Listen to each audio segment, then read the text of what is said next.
네, 이번 시간은 법인전환의 개념과 법인전환을 언제 하는지, 그리고 또 언제 하면 좋은지, 법인전환의 유형 등 법인전환의 모든 것을 한번 알아보도록 하겠습니다.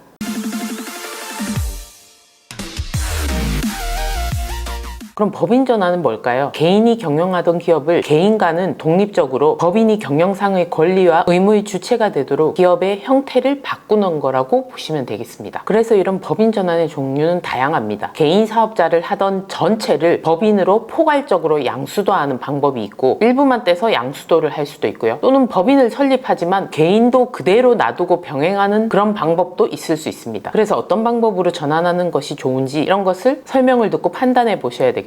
자, 우선 법인 전환은 언제 할까요? 당연히 첫 번째 목적은 개인 사업자로 할 때 순이익이 너무 커서 세금이 많이 나올 때 우리는 법인 전환을 고민합니다. 단순히 매출이 증가했다고 법인 전환을 하는 건 아니겠죠. 소득세는 8단계 누진 세율이기 때문에 이익이 높을수록 높은 세율이 적용돼서 세금이 많이 나옵니다. 즉 매출이 높다고 해서 세금이 많이 나오는 게 아니고, 매출에서 비용을 뺀 순이익이 커야지만 높은 세율이 적용돼서 세금이 많이 나오게 됩니다. 예를 들어 도소매 업종은 매출은 높지만 다른 업종에 비해서 마진이 낮기 때문에 무조건 매출 기준으로 법인 전환을 고려한다는 건 말이 안 되겠죠. 그리고 소득세가 많이 나오면 따라서 건보료도 많이 나오기 때문에 이런 시점에서 우리가 법인 전환을 고민하게 되는 거죠. 그리고 두 번째로 개인 사업자에는 성실신고 확인 제도라는 게 있습니다. 개인 사업자 중에 매출액이 정해진 기준을 넘어가는 경우에는 이 성실신고 확인 대상자가 되는 것입니다. 이 매출액은 당해년도 매출액으로 판단하는데요. 도소매업이나 부동산 매매업 등은 15억 기준이고, 음식점 제조업 정보통신업은 7억 5천 기준이죠. 그리고 부동산 임대업이나 교육 서비스업, 전문가 기술 서비스업, 기타 서비스업 등이 매출액 5억 기준입니다. 성실신고 확인제도 그게 뭔지 모르겠지만 하면 되지 왜 법인으로 갈까 이렇게 생각하시잖아요. 성실신고 확인제도라는 거는 고소득 자영업자에 대해서 좀 더 세밀하게 세무신고 내역을 검증하는 제도라고 보시면 됩니다. 방금 말씀드린 대로 업종별로 해당 기준 금액을 넘어가는 사업자에 대해서는 소득세 신고 때 신고서뿐만 아니라 세무대리인에게 장부 기장 내용의 정확성 여부를 확인받는 절차가 추가가 된다고 보시면 됩니다. 이 절차에는 매출 누락이 없었는지, 가공의 경비를 넣지는 않았는지, 업무무관 경비 등이 들어가진 않았는지, 특수관계자에 대한 지급 내역이나 인건비 정보를 따로 넣어 소득의 투명성을 확보하겠다는 뜻입니다. 일반 소득세 신고보다는 훨씬 까다롭죠. 그래서 신고기간도 일반적인 소득세 신고 달인 5월이 아니고 한 달 더 더해져서 6월까지 가능하게 하고 있습니다. 또한 일반 사업자들은 근로자들처럼 교육비나 의료비, 월세 세액공제가 불가능한데요. 이 성실신고 확인 대상자가 성실신고 확인서를 첨부하여 신고할 때는 근로자처럼 교육비, 의료비, 월세 세액공제를 추가로 해주게 됩니다. 그리고 추가적으로 세무대리인 확인 비용이 드는데요. 그 부분에 대해서 지출액의 60%를 세금에서 차감해줍니다. 물론 개인은 120만원, 법인은 150만원의 한도가 정해져 있긴 합니다. 그런데 이런 의무제도가 있는데도 만약 하지 않게 되는 경우에는 가산세도 5% 붙지만 성실신고 의무를 안 했기 때문에 세무조사의 부담 더 커지게 된다고 보시면 됩니다. 물론 성실하게 확인하지 못한 세무대리인에 대해서도 제재가 있습니다. 그렇게 일반적인 개인 사업자보다 더 까다로운 절차를 거쳐야 되기 때문에 매출 누락이 없고 비용은 더 타이트하게 들어가기 때문에 소득세가 일반적으로 더 많이 나오게 되겠죠. 그래서 업종별로 매출액이 커져서 성실신고 확인 대상자가 될 쯤 해서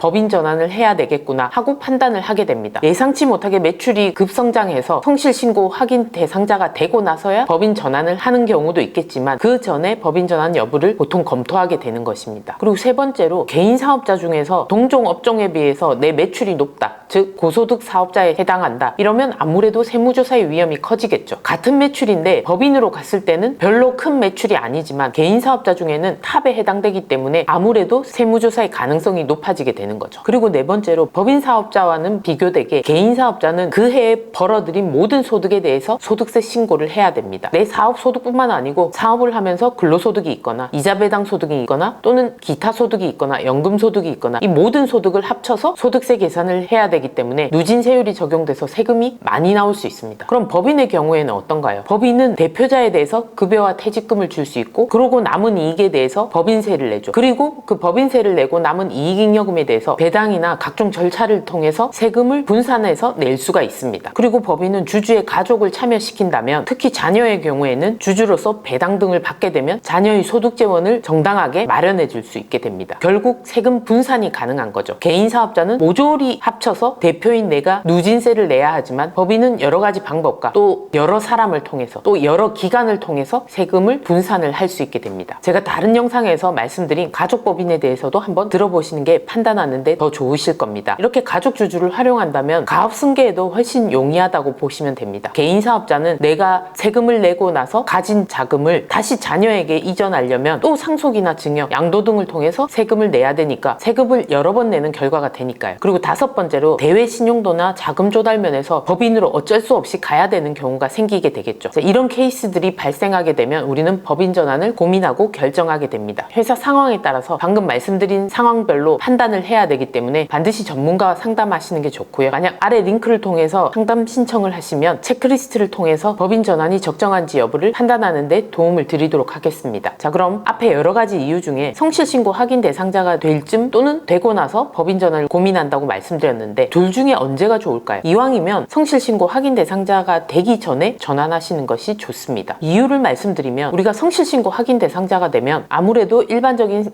개인사업자보다는 매출과 비용 면에서 철저한 관리가 들어가기 때문에 세금이 좀 더 나올 수 있습니다. 그러면 성실신고 확인 대상자가 되기 전에는 소득률이 그렇게 높지 않았는데 되고 난 이후에 높게 신고한다? 국세청에서 매년 소득률 검토를 하기 때문에 이전 소득률과 비교해서 과거 신고한 소득 내용의 적정성 여부를 조사할 수가 있겠죠. 소득률이란 건 나의 회계상 순이익을 세법상 순이익으로 조정한 그 금액을 우리 회사의 매출액으로 나눈 것을 소득률이라고 보시면 됩니다. 이 소득률이 성실신고 확인 대상이 된 후 급격하게 증가한다. 이건 앞에 신고가 많이 문제 있다고 판단할 수 있기 때문에 성실신고 확인 대상자가 되기 전에 법인으로 가는 게 시기적으로 더 좋다고 볼 수 있죠. 그리고 또 하나, 성실신고 확인 대상자가 된 후에 법인 전환을 하게 되면 3년간은 똑같이 성실신고 확인 대상 법인으로 신고를 해야 합니다. 3년간은 또 관리 대상이 된다는 거죠. 이런 게 싫으시다면 성실신고 확인 대상자가 되기 전에 법인 전환을 하시기를 추천을 드립니다. 법인 전환의 장점은 좀 전에 법인 전환을 언제 할까 할 때도 설명드렸지만 법인이 그만큼 장점이 있기 때문에 전환을 하게 됩니다. 여러 가지 장점이 있지만 소득 분산이 가능하다는 큰 장점이 있다는 것을 기억해 주셔야 됩니다. 개인사업자는 소득세 신고를 할 때 내 사업자 소득에 대해서 뿐만 아니고 근로소득이 있으면 근로소득, 이자 배당과 같은 금융소득이 2천만 원 넘어가면 그 금액도 합산이 되고 기타 소득, 연금소득 이런 부분들이 모두 합산돼서 그 해에 세금을 내야 되기 때문에 내 소득 중에 일부를 유보시키고 나머지만 세금을 내고 이런 게 전혀 불가능합니다. 그러나 법인은 개인사업자 소득세율에 비해서 훨씬 낮은 세율로 법인세를 내게 되죠. 왜냐하면 법인은 개인에 비해서 낮은 세율을 내고 나머지 자금을 재투자를 위해서 유보를 시킬 수 있게 해주는 것입니다. 즉 기간 분산을 할 수 있게 선택할 수 있게 해주는 거죠. 그리고 모든 소득이 개인에게 기속되는 개인사업자와는 달리 법인은 대표가 근로소득으로서 급여를 가져가고 퇴직금을 또 가져갈 수 있는 제도를 마련해주고 그 외에 남은 잉여금을 배당이나 양도세, 상속세, 증여세 등을 통해서 나누어서 가져갈 수 있게 해줍니다. 특히 회사의 주인인 주주를 여러 사람으로 분산을 시킨다면 세금도 그만큼 분산을 해서 나눠서 내기 때문에 절세가 가능한 거죠. 자, 법인은 이런 계획을 잘 세워서 운영한다면 이익이 클 경우에 개인 고소득 사업자보다 세금을 줄일 수 있다는 것을 꼭 기억을 하셔야 됩니다. 그러나 무작정 법인만 된다고 해서 이렇게 가능하지는 않고요. 계획을 잘 세워서 정관도 잘 만들고 주주 구성도 잘 하고 대표의 연봉이나 퇴직금 등을 잘 활용하고 기타 법인에서 활용할 수 있는 제도를 잘 만들어 둔다면 우리가 생각하는 법인의 장점을 극대화시킬 수 있게 됩니다. 우리가 법인 전환을 하는 방법에는 개인사업자에 있는 부동산 등을 법인에 양도하면서 양도소득세나 취득세 등을 내야 하는 경우가 있을 수 있습니다. 이런 경우 당장 내야 되는 취득세와 양도소득세가 부담스러울 수 있기 때문에 이 부분에 대한 세감면 또는 이월가세, 즉 당장 세금을 안 내고 나중에 법인에서 이 부동산을 팔았을 때 세금을 내게 이연시켜주는 이런 제도를 활용할 수 있는 법인 전환의 방법이 있습니다. 그리고 사업 양수도를 했기 때문에 원칙적으로 파는 쪽, 즉 개인사업자에서 부가세를 내야 되고 받는 쪽에서는 부가세를 공제를 받아야 되는 게 원칙이지만 포괄적으로 양수도해서 부가가치세를 내지 않고 넘기는 방법도 있습니다. 이 부분은 절차상 디테일한 부분까지 있기 때문에 따로 설명을 드리도록 하겠습니다. 자, 마지막으로 법인 전환을 할 때 주의해야 될 사항, 즉 의사결정을 할 때 꼭 따져봐야 될 사항이 있습니다. 무조건 모든 개인사업자가 법인 전환에 맞지는 않습니다. 첫 번째로 세금계산서, 계산서 같은 적격증빙의 수수가 불편한 업종이 있으면 법인으로 가는 것을 고민해 보셔야 됩니다. 즉 뒤로 커미션 수수료를 많이 준다든지, 즉 양성화가 어려운 거래들이 많다, 이러면 법인에서는 많이 불리하게 됩니다. 예를 들어 커미션 수수료를 줘야 되는데 인건비 신고를 못한다, 적격증빙을 받을 수 없다. 그러나 돈은 줘야 되면 법인 통장에서 돈이 나가고 결국은 가지급금 처리가 되겠죠. 그 가지급금 처리는 대표가 법인에다가 갚아 넣어야 되는데 그렇지 않을 경우에는 계속 법인의 이자가 생겨서 그만큼 법인세가 늘어나고 계속 악순환이 발생하게 됩니다. 그리고 방금 말씀드렸던 것처럼 법인의 자금 사용이 많이 불편하실 수 있습니다. 개인 사업자일 때는 사업용 계좌의 자금을 얼마든지 활용할 수 있었는데 법인의 경우에는 대표 개인 돈이 아니기 때문에 개인적으로 쓰거나 사업과 무관하게 가져가거나 또는 빌려가거나 하게 되면 가지급금의 페널티를 얻게 되죠. 그리고 세 번째로 개인 사업자에 있는 차입금, 즉 대출 등이 법인으로 승계가 불가능한 경우에는 법인 전환을 고민하셔야 될 수도 있습니다. 물론 법인 전환의 종류는 여러 가지가 있기 때문에 승계를 하지 않는, 즉 포괄 양수도 방법을 선택하지 않으면 되겠지만 그렇게 되면 부가가치세를 또 고려해야 되는 단점이 생기기 때문에 이 차입금에 대해서 먼저 따져보시는 것이 중요합니다. 특히 부동산이 있는 개인 사업자의 경우에는 부동산을 담보로 하는 차입금이 있을 경우 특히 더 고민을 해봐야 되겠죠. 그리고 개인 대표 신용을 담보로 한 대출은 법인으로 승계가 어려울 수 있으니 꼭 사전에 해당 금융기관에 먼저 문의를 해보셔야 됩니다. 그리고 법인 전환을 하는 기간과 비용을 미리 체크하셔서 이 부분을 법인 전환 시기를 고려하실 때 꼭 체크를 하셔야 됩니다. 너무 빠른 시일 내에 법인 전환을 해야 된다면 제대로 된 검토를 못하고 법인을 설립하게 될 수도 있습니다. 그리고 법인 전환은 법인 전환의 종류에 따라서 자본금의 규모를 맞춰야 되는 경우도 있기 때문에 이런 것들을 꼭 체크를 하셔야 됩니다. 그리고 법인 전환의 방법 중에 부가가치세를 안 내도 되는 포괄 양수도의 방법을 선택하신다면 상관없겠지만 일부만 양도하시거나 하시게 되면 포괄 양수도의 조건으로 법인 전환을 하는 게 아니라면 부가가치세 납부액도 준비를 하셔야 되기 때문에 이 부담 부분도 미리 검토하셔야 됩니다. 물론 개인 사업자에서 부가가치세를 부담하고 법인에서 그 금액만큼 매입세 공제를 받겠지만 납부를 하고 돌려받는 데는 기간이 필요하기 때문에 어느 정도 자금의 여유가 있어야 됩니다. 그래서 이 부가가치세 재원 확보도 법인 전환 종류와 함께 같이 검토를 하셔야 됩니다. 그리고 제일 중요하죠. 개인 사업자에서 법인으로 전환할 때 영업권 평가를 꼭 고려해 보셔야 됩니다. 이제는 선택이 아니고 필수입니다. 개인 사업자 업력이 부족해서 또는 매출이나 순이익이 적어서 또는 자산이 너무 커서 영업권 가액이 안 나오는 경우가 아니라면 영업권을 평가하여 법인 전환을 하시는 게 개인 사업자 대표 그리고 법인에게 훨씬 좋은 방법입니다. 영업권 부분은 다른 영상을 참조하셔서 꼭 검토해 보시기 바랍니다. 그리고 이 영업권이 만약에 생긴다면 개인 사업자 대표의 기타 소득이 되기 때문에 영업권 금액에 따라서 법인 전환하는 연도의 소득세는 크게 나올 수 있습니다. 법인 전환하는 해의 개인 사업자의 사업소득과 이 영업권의 기타 소득 그리고 또 법인 전환한 후에 법인의 대표로서 받는 근로소득까지 합쳐서 그 해의 종합소득세를 한번 내셔야 되기 때문에 영업권 금액이 클수록 소득세가 크게 부담스러울 수 있습니다. 그렇기 때문에 이 소득세도 미리 검토하셔서 영업권을 어느 정도까지 평가할지 또는 소득세 재원을 미리 마련한다든지 하는 부분을 체크를 하셔야 됩니다. 마지막으로 개인 사업자 중에 부동산이 있는 개인 사업자는 이 부분을 법인으로 넘길지 말지 잘 검토하셔야 됩니다. 영업권이 있더라도 같이 넘기게 되면 기타 소득이 아니고 양도소득이 되기 때문에 불리한 점이 생길 수 있어서 반드시 전문가와 상담을 하셔야 됩니다. 그리고 재고가 많은 회사의 경우에는 넘기는 재고자산에 대해서 그 법인 전환하는 해의 당해년도 매출로 인식해야 되기 때문에 이 재고자산의 시가와 사왔던 원가의 차이가 크다면 이 또한 소득세에 부담이 될 수 있기 때문에 재고가 많은 회사는 이런 부분까지도 검토를 해보셔야 됩니다. 자, 좀 길었지만 법인 전환이 그만큼 중요한 부분이기 때문에 기본 개념을 가지고 법인 전환 여부를 검토하시기 바랍니다.